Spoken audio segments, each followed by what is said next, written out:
Hello everyone, Silent here, and welcome back to another episode of Bugrock of the Week. Today we're going to be looking at the newest 1.17 beta for Minecraft Bedrock Edition. This is another absolutely huge beta that changes a ton of stuff about the underground, cave generation, dripstone generation, introduces a fair bit of seed parity between Bedrock Edition and Java, and also comes with, of course, some very mysterious and vague mob spawning changes, as is tradition for these betas.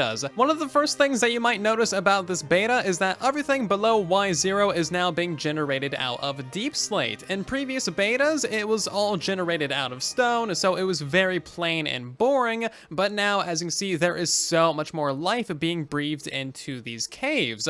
Above us, you can see a ceiling that is just underneath Y level 0, so if we fly up here, you can see that we're at Y -4, so you have a nice little transition between the stone layers above 0 and the Deepslate layers that are below 0, and that is just a really cool thing. Now, real quickly, I would like to point out that there is actually an iron ore vein over here in this area, and it's actually going to be relatively easy to spot these things below 0 because all of the tough blocks are going to stand out pretty massively against all of the Deepslate. Furthermore, there's also the raw iron blocks that are going to be standing out pretty well as well, and as you can see, this iron ore vein continues across this entire area, so you'll actually have plenty of opportunities to spot it. There are 3 changes when it comes to dripstone generation. First of all, it can now generate below Y0, of course, and second of all, the dripstone features and clusters will only generate within dripstone biomes. So that is, of course, a new cave type biome where you can find just an absolute ton of dripstone. This means that you shouldn't see little patches of dripstone just like in random caves across your world. You'll have to actually go exploring to find a dripstone biome cave in order to get some dripstone in your world, or of course buy some dripstone from a wandering trader. Overall, this is going to make the stuff a little bit rarer, but not really. As you can see, there's kind of a lot of it all over the place, so it's just going to make it more concentrated into areas and make it so that you don't find like just a little bit of it in a random cave somewhere with absolutely no other dripstone. Basically, if you find some dripstone, there's going to be a lot of it around, and it's going to blend together really nicely. A new mountain biome has been added, specifically stony peaks. This is basically a copy of snowy peaks, but instead of having snow and ice, it is all stone and gravel. In previous betas, snowy peaks were generating next to hot biomes and, in general, places where it would be too hot for snow and ice to form. So instead of having like a bunch of snow next to your savanna, we're now going to have just a bunch of stone next to the savanna, and as you can see, it doesn't look all too bad. You can also notice that we're getting goats on top of this mountain because it is a regular mountain range. There's also a lava lake up there and all of the regular ore generation that you would expect to see as well. This change has been introduced to Java and Bedrock. As you can see, it's a pretty tall mountain range as well. It goes all the way up to Y158. We also have some changes and updates to the mountain meadows biome, basically just changing the vegetation. As you can see, there is an absolute ton of flowers absolutely everywhere now. Tons and tons of dandelions and poppies for all the bees, and it just looks like a beautiful little meadow. It's nearly as densely populated with flowers as a standard flower forest biome is, and conveniently we have one of those right next door so that you can see how many flowers this area gets. As you can see, the meadows biome is pretty jam-packed. Something that I was personally very curious about is clouds. As of 1.18, they are going to be changing cloud height from 128, which is this layer and about that tall, all the way up to Y192, which is significantly higher. Like, clouds are really up there now, and as you can see, that is just a massive difference. That, of course, is to complement the much higher build height that we have, and of course to complement the absolutely massive mountains. This change is actually a really good one because now at the tops of some mountains, you're just gonna be barely over the cloud layer, and it honestly looks so good having the clouds this far up. Regularly, on a mountain this size, the clouds would be all the way down far below that green layer. I mean, look how cool that cloud looks. It's just going through the top of this mountain like nobody's business, and honestly, it's just really awesome.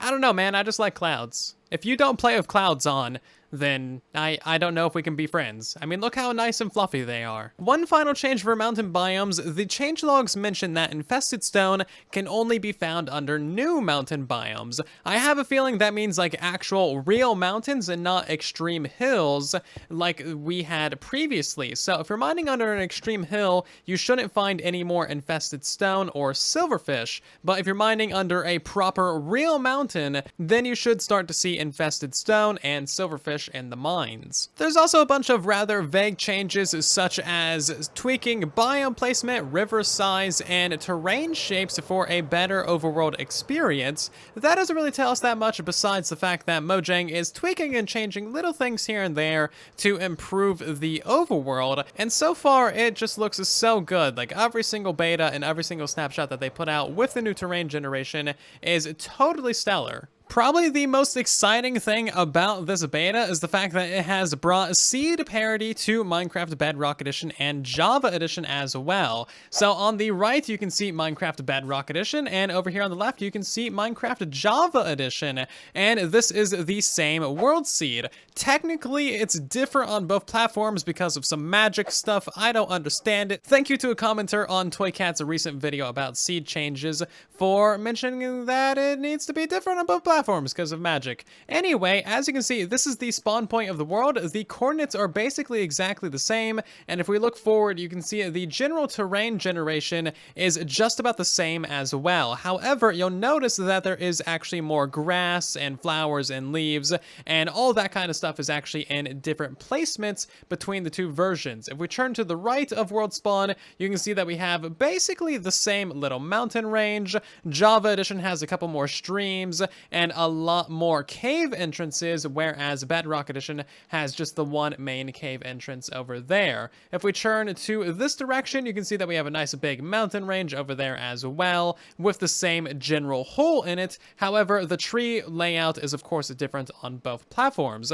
Looking at this river shape, you can see that it's about the same on both platforms as well. It even has this really nice like crescent cave ravine in it on Java Edition. If we switch over to Bedrock, you can see that that's not there. However, the general shape of the river is still approximately the same.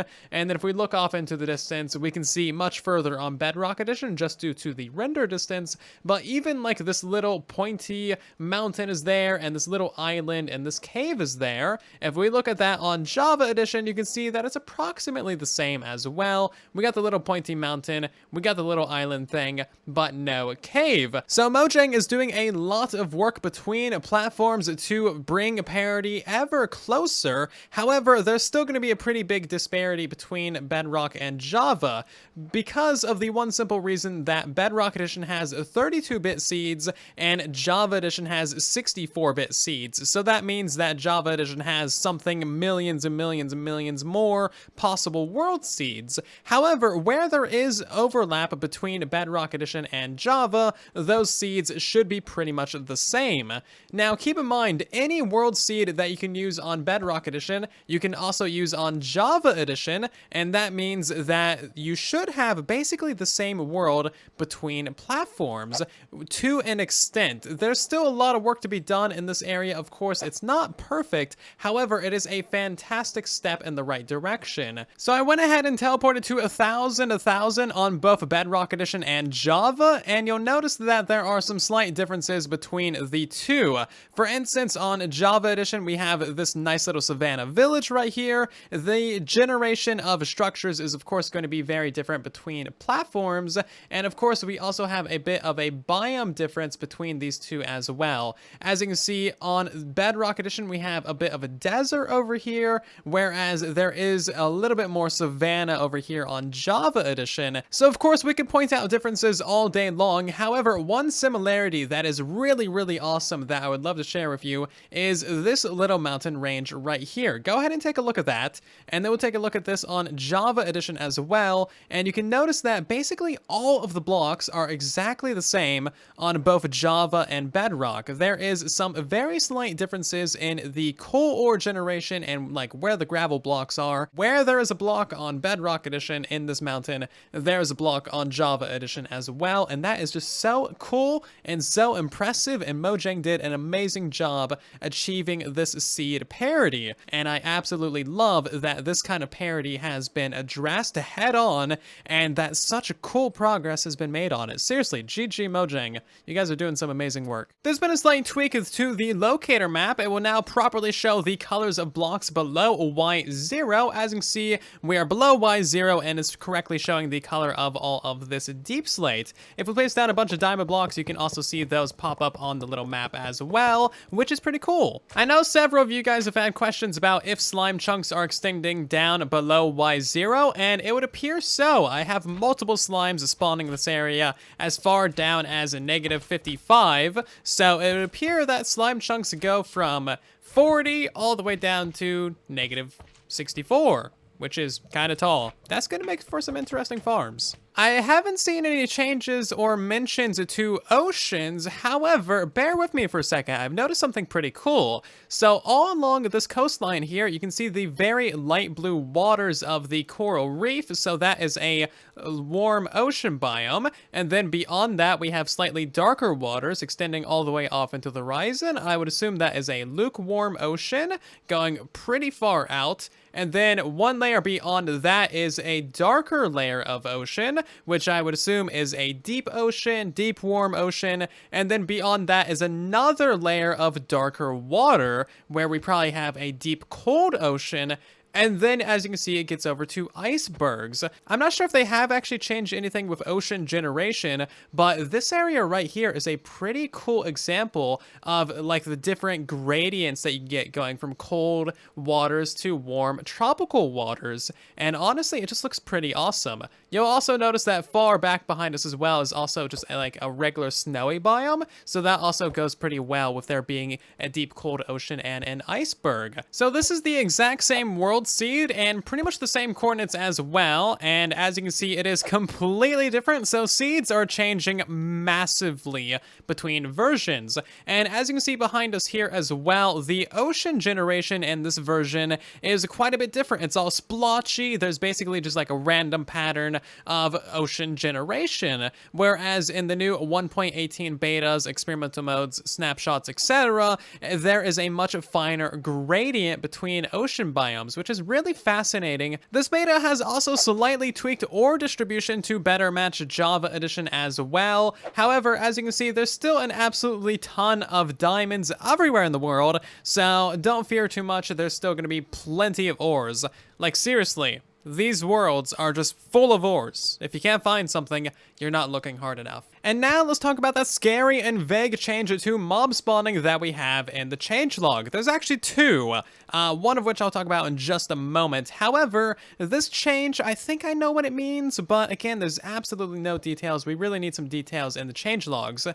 This change also shouldn't affect Bedrock Edition at all, because it's the mechanics that we have. But anyway, a few snapshots ago, there was a change to Java Edition spawning mechanics. So basically, how Java Edition spawning mechanics in general, just like a real topical overview, if you were at the top of the world, you would get slower spawn rates, and as you move towards the bottom of the world, you would get much faster spawn rates. However, that's all been equalized, so you get just kind of like middle of the road spawn rates no matter what height you build at. This means that you do not need to dig through 200 layers of stone to build a farm at the bottom of the world, spawn-proof 20,000 caves around you in order to have a good mob farm. You can simply build your mob farm on the surface of the world, or preferably all the way up at build height, have a perfect perimeter and not need to spawn-proof anything, and then you'll also still get some pretty good, solid rates. Now, that is the change that was applied to Java Edition a few snapshots ago, and overall, it should be pretty fine.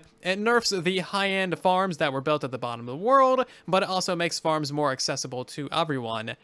What this means for Bedrock Edition is essentially nothing, because we never had this style of spawning. We've always had equalized spawning, where like no matter what height you build, you just get the same speeds. So I really don't know. Devs, please throw us a bone when you make changes like this. We really need some numbers and some hard facts and some mechanics and some details. This is like the 5th or maybe 6th change that they've made to mob spawning in the last like 10 or so betas, with essentially no real details.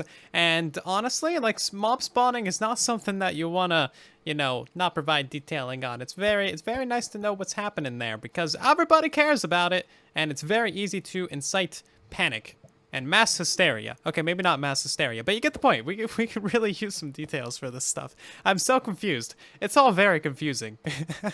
So that is the first half of 1.17 4020. That is all the experimental changes that will be coming out in 1.18. The second half of this beta is all of the regular changes that we'll be seeing, hopefully, in a 1.17 release here sometime soon. There's been a slight change to the candle cake. Previously, when you would click on these, you would consume 2 slices, but now you only consume 1. So we can click on this guy, that is 1 slice of the cake gone. If we click on this one, we'll only consume 1 slice as well. So now you can have your cake and eat it too. If you've ever gone through a nether portal and been set on fire for no apparent reason, that bug has been fixed. So now if there is lava surrounding your nether portal, you shouldn't be caught on fire when going through the portal itself. If you've ever played on a server or a realm and gone to eat food and notice that you're still eating food even though all your hunger haunches are full, that bug has now been fixed as well. As soon as your hunger bar is full, you will no longer be able to eat. This is one I've never seen happen personally on Bedrock, but villagers will no longer spam doors constantly, like just open and close them, kind of like that. Yeah, that should no longer happen anymore. Geode generation has changed, so now geodes are far less likely to generate inside of a stronghold, and even if they do generate inside of a stronghold, they will never overwrite the end portal. Previously on this seed and at these coordinates, this entire end portal was completely consumed by a geode, and there wasn't even any parts of the frame left. As you can see, this has been fixed pretty thoroughly. There's been 2 bug fixes with Vindicators and Pillagers. These guys will now continue to wear armor if it's dispensed to them. I just dispensed both of these guys a full set of netherite, but as you can see, it doesn't actually render on their body. If I kill this dude, he doesn't drop anything because of course he didn't, but this guy might... No, he didn't drop anything either. Well, you know what? They're just being rude, but both of them were wearing full netherite armor, and that is extremely dangerous and just great for trolling people. Previously, there was also a bug with the Vindicator where they would just hold out their axe forever and have their arm up in the air like they're about to attack something, but that bug has now been fixed. Their axe will only get pulled out when they are actually going to attack something. You want to demonstrate that for the camera? Show them how to properly use an axe? Maybe? Maybe a little bit? There you go, thank you. He's such a good little Vindicator. I appear to have hit some sort of invisible floor here. As you can see, I'm not flying or anything. Like, if I jump, I fall back down. Wonder what happens if I drop, like, some items. Can I spawn mobs on this? I can't pick block it. Did I crash or something? Like, I was just flying around. Now there goes the items. I can walk around on this perfectly. I have no idea what's happening here. It's just weird. Weird beta stuff. Oh, look at that. It's actually an invisible ceiling as well. I can't, like, go up beyond it. I'm gonna hold space, and as you can see, I'm just, like, hitting an invisible ceiling. It's so weird. Moving on to our second vaguely worded mob spawning change for today's beta, this time for the non-experimental mode, so we should be seeing this in 1.17 here soon. Now, take all this with a grain of salt. None of this information is from a dev or thoroughly tested in-game, because all we have to work with is this little note in the changelog. More mobs will spawn underground in the overworld. It's like 8 words. Anyway, I believe what has happened here is the cave cap has actually been doubled from 8 mobs to 16 mobs. If you're familiar with how Bedrock Edition mob spawning works, you can have 8 mobs on the surface with no solid blocks above them. Those are surface spawns. And then you can have 8 cave spawns. These are mobs that spawn underground with a solid block above them. But now I believe it is 8 surface and 16 for the caves. The net effect of this is that you're going to be seeing more mobs as your 1 wandering around the caves of your world, especially in 1.18, and you're also going to be possibly getting some better rates from your mob farms because you can get more cave spawns, which is like the majority of your mob farm anyway. So pretty solid stuff all around if this is indeed the change, but seriously, we need some more details. If you take one thing away from this video, it's more details in the changelogs. Thank you. So the cave cap has definitely been boosted. This is all natural spawns, and we have about 14 or so mobs here. Last I counted, they're all moving around a bunch. There's been a slight tweak to powdered snow. It will no longer unrender if you get very far away from it, like a chest or a trapdoor would. As you can see, all of these chests down here are unrendering, but the powdered snow is still perfectly visible. So that's a nice little change. And the final change for today's beta is the fact that they have fixed the summon command for XP orbs. Previously, this was broken and not summoning any XP orbs, but as you can see from the little XP orbs below us, it is indeed working again. So that is fantastic. And that means I can now go ahead and draw things like this out of XP orbs. Can you see what it says? It's kind of hard to read, but the message is pretty clear. Thank you so much for watching today's episode of Bugrock of the Week. I hope that you have greatly enjoyed. If you have, of course, make sure to leave a like on the video. It helps out the video and the channel a ton. And of course, make sure to subscribe. That way you don't miss future episodes of Bugrock of the Week. Subscribing is the bestest, freest way of supporting the channel and making sure that you don't miss out on future content. Again, thank you so much for watching. I'll see you guys down in the comment section and in the next one. And then there was silence.